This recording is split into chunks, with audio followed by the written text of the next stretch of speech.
الشيطان الرجيم من همزه ونفخه ونفسه بسم الله الرحمن الرحيم يا أيها الذين آمنوا اتقوا الله حق تقاته ولا تموتن إلا وأنتم مسلمون يا أيها الناس اتقوا ربكم الذي خلقكم من نفس واحدة وخلق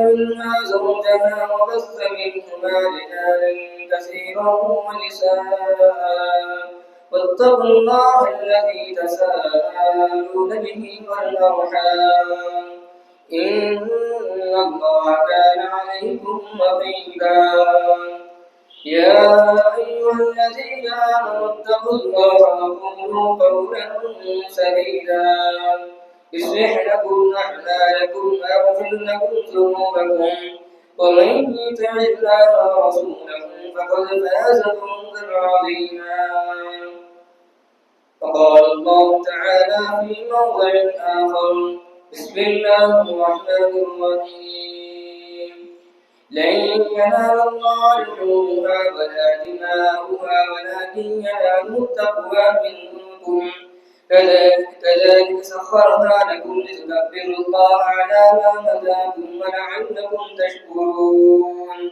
وقال الله تعالى إن إبراهيم كان أمة قانتا لله حنيفا ولم يك من المشركين. حاضرین جمعہ، پردہ نشین، عزت مآب خواتین اسلام، تمام قسم کی تعریف، توصیف، کبریائی، بڑائی اس وحدہ لا شریک لہ کے لیے ہے جس نے ساتوں آسمانوں اور ساتوں زمینوں کو پیدا فرمایا اور ان تمام کو اشرف المخلوقات میں سے عطا فرمایا، اور وہ ذات ہر عیب سے، ہر قسم کے عیب سے وہ ذات پاک ہے۔ بعدہ درود و سلام ہو، کروڑوں درود و سلام ہو تمام انبیاء پر، خصوصاً آخری نبی محمد صلی اللہ علیہ وسلم کی ذاتی گرامی پر، جن کی محنتوں کاوشوں کی وجہ سے آج ہم تک اسلام پہنچا۔ حاضرین جناب اور خواتین اسلام، میں نے خطبہ مسنونہ کی بات آپ کے روبرو سورۃ الحج اور سورۃ ابراہیم کی آیتیں آپ کے روبرو تلاوت فرمائی۔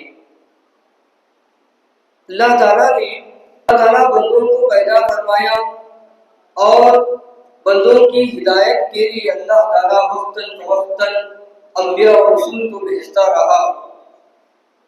انبیاء اور رسول کو اس لیے بھیجتا رہا کہ تاکہ بندوں کو ان کے مقصد کی یاد دہانی کرائی جائے، ان کا مقصد کیا ہے اس سے واقف کرایا جائے۔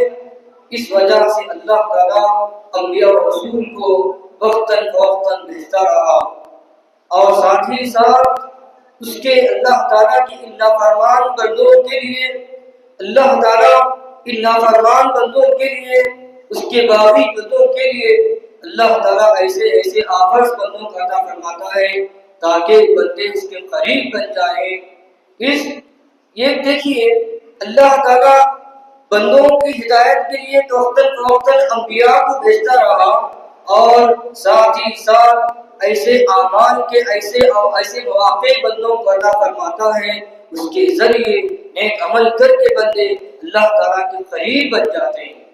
اللہ تعالیٰ جن مختلف مواقع، جیسے رمضان ایک موقع بنتا ہے بندے کو نیک بننے کا، حج ایک موقع بنتا ہے کہ بندے کو نیک بننے کا، بندے کو اللہ کے قریب بننے کا، نماز ایک موقع بنتا ہے کہ بندہ اللہ کے قریب بن جائے۔ اس طرح اللہ تعالیٰ یہ نیکیوں کا ایک سیزن اللہ تعالیٰ بندوں کو وقتاً فوقتاً عطا فرماتا ہے۔ انہی سیزنوں میں سے ایک سیزن ابھی اس سیزن سے ہم گزر رہے ہیں۔ یہ سیزن ہے اللہ تعالیٰ ہم کو 10 دن ایسے عطا فرمایا ہے، بندے اس میں زیادہ سے زیادہ کثرت سے اللہ تعالیٰ کی تعریف کرے، اللہ کی بڑائی بیان کرے، کثرت سے اس میں روزے رکھے، کثرت سے اس میں نوافل ادا کرے، کثرت سے ذکر و اذکار کرے، کثرت سے استغفار کرے، اللہ تعالیٰ ایسا موقع عطا فرمایا ہے۔ اور ہم ذی الحجہ کی 7ویں دن سے گزر رہے ہیں اور اب باقی 3 دن ہمارے اندر باقی ہیں۔ حاضرین، ذی الحجہ کے یہ 10 دن اللہ تعالیٰ نے ہمیں، اللہ تعالیٰ کے بڑا احسان ہے ہم پر، اللہ تعالیٰ نے بہترین موقع عطا فرمایا ہے۔ اس موقع کو ہم استعمال کرتے ہوئے اللہ تعالیٰ کے قریب بن جاتے ہیں، اس کی بڑی فضیلتیں آئیں گی۔ اللہ تعالیٰ فرماتا ہے والفجر وليال عشر والشفع والوتر، اللہ تعالیٰ فجر کی قسم کھا کر کہتا ہے والفجر وليال عشر، فجر کی قسم کھانے کے ساتھ ایک اور 10 راتوں کی قسم کھا رہا ہے وليال عشر، اور 10 راتوں کی قسم۔ اس میں علماء کا اتفاق ہے، امت کے بڑے طبقے کا اتفاق ہے، بڑے علماء کا ایک اجماع ہے اس پر، یہ 10 راتوں سے مراد ذی الحجہ کی 10 راتیں ہیں، ذی الحجہ کی 10 دن ہیں۔ ان 10 دنوں میں ہم کثرت سے اللہ کا استغفار کریں۔ پہلے نبی صلی اللہ علیہ وسلم فرماتے ہیں کہ اللہ تعالیٰ کے پاس ان 10 دنوں سے افضل کوئی دن نہیں ہے۔ ما من ایام اعظم عند اللہ، اللہ تعالیٰ کے پاس ان 10 دنوں سے بڑھ کر کوئی نہیں ہے جس میں بندہ عمل کرتا ہے۔ یہاں تک کہ نبی فرماتے ہیں والجہاد، جہاد بھی نہیں ہو سکتا، بندہ اگر اس میں ان 10 دنوں میں عمل کرے گا تو جہاد کو بھی قیاس کر دے گا۔ تو صحابہ تعجب سے پوچھنے لگے قالوا والجہاد یا رسول اللہ، یا رسول اللہ کیا جہاد بھی اس میں ہے؟ جہاد سے بھی بندہ اس میں قریب چلے آتا ہے، جہاد کو بھی قیاس کر دے گا۔ تو نبی صلی اللہ علیہ وسلم فرماتے ہیں الا رجل خرج يقاتل بنفسه وماله ولم يرجع بشيء، فرماتے ہیں بندہ جہاد کے لیے اپنا پورا مال لے کے نکل جاتا ہے، اپنی جان داؤ پہ لگا کر جہاد پہ نکل جاتا ہے، جہاد پہ نکلتے ہوئے جب واپس لوٹ آئے نتیجے کے اعتبار سے جب نکلتا ہے تو بندے کے پاس جہاد کا کوئی سرمایہ یعنی مال غنیمت یا کچھ بھی حاصل نہیں ہوتا، یعنی اپنا پورا مال جہاد کے لیے گزر جاتا ہے، اپنی جان داؤ پہ لگا کر بھی بندہ جب جہاد پر نکلتا ہے پھر واپس ہوتے بھی کچھ بھی حاصل نہیں کرتا، ولم يرجع بنفسه، کچھ بھی حاصل بشيء ولم يرجع بشيء، کچھ بھی حاصل کیے بغیر بھی بندہ جب آتا ہے تو ایسا بندہ پورا مال لگا کر اپنی جان لگا کر اللہ ہے کہ بندہ ایسا جہاد کرے، ایسا جہاد کرنے سے وہ بندہ ان 10 دنوں کے اعمال کے قریب تک پہنچ سکتا ہے۔ تو اللہ تعالیٰ ہم کو تو اس وقت جہاد کے ایسے مواقع بھی نہیں ہے، ہمارے پاس جہاد کے مواقع بھی نہیں ہے، اللہ تعالیٰ جہاد والا عمل سے ہم گزر رہے ہیں، جہاد والا عمل سے ہم قریب جا رہے ہیں۔ چاہیے حاضرین ان ایام میں نبی صلی اللہ علیہ وسلم صحابہ کا معمول تھا ان ایام میں کثرت سے تکبیر کیا کرتے تھے، اللہ تعالیٰ کی تمہید کیا کرتے تھے، تسبیح بیان کرتے تھے۔ صحابہ کے بارے میں آتا ہے صحابہ کا عمل تھا جب ان اعمال ان دنوں میں گزر جاتے، ان دنوں میں داخل ہو جاتے، صحابہ کا معمول تھا صحابہ بازاروں میں جا کر تسبیح زور سے کرتے تھے، اللہ اکبر سبحان اللہ، اللہ اکبر اللہ اکبر لا الہ الا اللہ اللہ اکبر اللہ اکبر وللہ الحمد۔ ان دنوں میں کثرت سے پڑھا کرتے تھے صحابہ بازاروں میں۔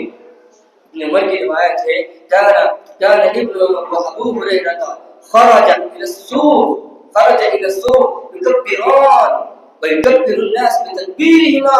ابن عمر اور ابو ہریرہ رضی اللہ عنہ کا معمول تھا وہ ان دنوں میں جب داخل ہو جاتے تو بازار کے نکل جاتے پڑتے، بازار کے لیے نکل پڑ جاتے، بازار میں نکل جاتے اور بازار میں کہتے اللہ اکبر لا الہ الا اللہ اللہ اکبر اللہ اکبر وللہ الحمد، اس طرح کی تکبیرات بلند کرتے۔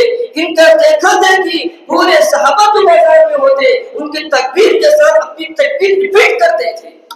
حضرین اللہ تعالیٰ نے بہترین موقع دیا ہے، اس موقع کو غنیمت جانتے ہوئے کثرت سے استغفار کریں، کثرت سے توبہ کریں، کثرت سے نوافل کریں، کثرت سے صدقہ و خیرات عطا کریں۔ ایک موقع جب مل جاتا ہے، ایک موقع موقع مل جاتا ہے موقع کو غنیمت جانے ایسا پڑھے صلی صلاۃ الموجہ آپ نماز پڑھ رہے ہیں تو اللہ ایسا نہ ہو کہ میری زندگی کے آخری 10 دن ہے میری زندگی کے آخری موقع ہے. صحابہ کا عمل تھا صلی صلاۃ الموجہ نماز ایسا پڑھا کرو. اللہ تعالیٰ اللہ کے نبی صلی اللہ علیہ وسلم فرماتے ہیں صلی صلاۃ الموجہ آپ نماز پڑھتے ہیں تو ایسی نماز پڑھا کرو کہ زندگی کی آخری نماز ہے. آپ ان دنوں سے گزر رہے ہیں تو یہ سمجھ کر زندگی ان دنوں سے گزرے یہ سمجھ کر آپ کثرت سے اعمال کریں کہ اللہ تعالیٰ نے میری زندگی کا آخری موقع مجھے عطا فرمایا ہے. جب ان دنوں کی یاد ان دنوں میں ہم داخل ہو جاتے ہیں تو ہمیں کئی باتیں یاد آ جاتی ہیں بار سنتے ہیں. جب بھی ہم عید الاضحیٰ کے قریب جاتے ہیں جب بھی ہم ایام میں داخل ہو جاتے ہیں ذوالحجہ کے ایام میں داخل ہو جاتے ہیں تو ہم یہ کئی پرانی باتیں یاد کرتے ہیں یاد آتی ہیں سنتے ہیں. اسی مناسبت سے ایک دو باتیں بتا کر اپنی بات ختم کرنے کی کوشش کروں گا. حضرت یہ عید الاضحیٰ ایام تشریق ایام ذوالحجہ عید الاضحیٰ ایام تشریق یوم عرفہ ان میں ان 10 دنوں کے ساتھ 2 اہم عبادتیں آتی ہیں. ایک عبادت ہے حج کی عبادت. اللہ تعالیٰ یہ ان لوگوں کے لیے ہے جو اہل ثروت ہیں جو استطاعت رکھتے ہیں وہ لوگ کرتے ہیں. اب رہی بات عید الاضحیٰ قربانی کی بات قربانی تو ہر کوئی کر سکتا ہے جس کی استطاعت ہو. یعنی ایک معمولی انسان جو 10-15 ہزار کماتا ہے اس سے ویسا شخص بھی یہ کر سکتا ہے. حضرت یہ عید الاضحیٰ ہمیں بڑا پیغام دیتا ہے. عید الاضحیٰ بڑا پیغام دیتا ہے. عید الاضحیٰ اور حج کی جو مناسبت ہے جو جب ہم عید الاضحیٰ کو یاد کرتے ہیں تو ابراہیم علیہ السلام یاد آ جاتے ہیں. ابراہیم علیہ السلام یاد آتے ہیں ان کی قربانیاں یاد آتے ہیں ان کی زندگی کے کئی پہلو ہمیں نظر آ جاتے ہیں. ان کی زندگی سے متعلق ایک دو پہلو بتاتے چلتا ہوں. حضرت ابراہیم علیہ السلام یہ امام الموحدین ہیں. امام الموحدین ہیں یہ موحدین کے امام ہیں یہ توحید پرست ہیں. ابراہیم علیہ السلام کی زندگی سے ہمیں جو سبق سیکھنا ہے جو سب سے اہم سبق ہمیں ملتا ہے توحید کا پیغام ہمیں ملتا ہے. توحید کا پیغام ملتا ہے. یہ امام الموحدین تھے. اللہ تعالیٰ نے فرمایا سورہ ابراہیم میں ان ابراہیم کان امة قانتا للہ حنیفا ولم یکن من المشرکین شاکرا لانعمه اجتباہ وہداہ الی صراط مستقیم. ابراہیم علیہ السلام کی خصوصیت بتائی جا رہی ہے. ان ابراہیم کان امة ابراہیم علیہ السلام اپنی جگہ ایک امت تھے قانتا للہ اللہ تعالیٰ سے رجوع کرنے والے تھے. حنیف تھے مشرکین میں سے نہیں تھے. ابراہیم علیہ السلام اس دنیا میں توحید کا پیغام دیتے ہیں جب ان کی زندگی کا مطالعہ کرتے ہیں. ابراہیم علیہ السلام آنکھ کہاں کھولتے ہیں ایسے ماحول میں کھولتے ہیں مشرکانہ ماحول میں آنکھ کھولتے ہیں ایسے گھر میں آنکھ کھولتے ہیں گھر بت پرست تھا. آپ کے والد ابراہیم کے والد آزر بت پرست تھے بت بناتے تھے بت فروش تھے. ہر طرح کا شرک اپنے گھر میں موجود تھا. آپ نے شرک سے براءت کا اعلان کر دیا.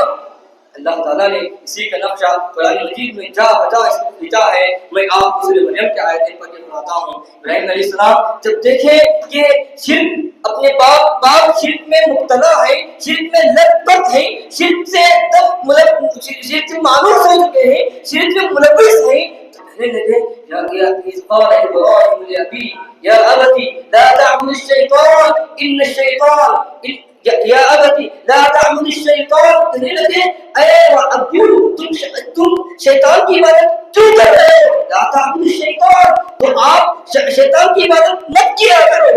یا ابتی لم تعبد ما لا يسمع ولا يبصر. اے ابو تم اس کی پرستش کیوں کرتے ہو ایسے کی عبادت کیوں کرتے ہو نہ جو نہ سنتے ہیں نہ دیکھتے ہیں. یا ابتی انی قد جاءنی من العلم ما لم یأتک فاتبعنی اهدک صراطا سویا. اے ابو میرے پاس علم آ چکا ہے میرے پاس ہدایت آ چکی ہے میں آپ کو دیکھتا ہوں. قد جاءنی من العلم آپ کے پاس آپ گناہوں میں ملوث ہیں آپ شرک میں ملوث ہیں. ابراہیم نے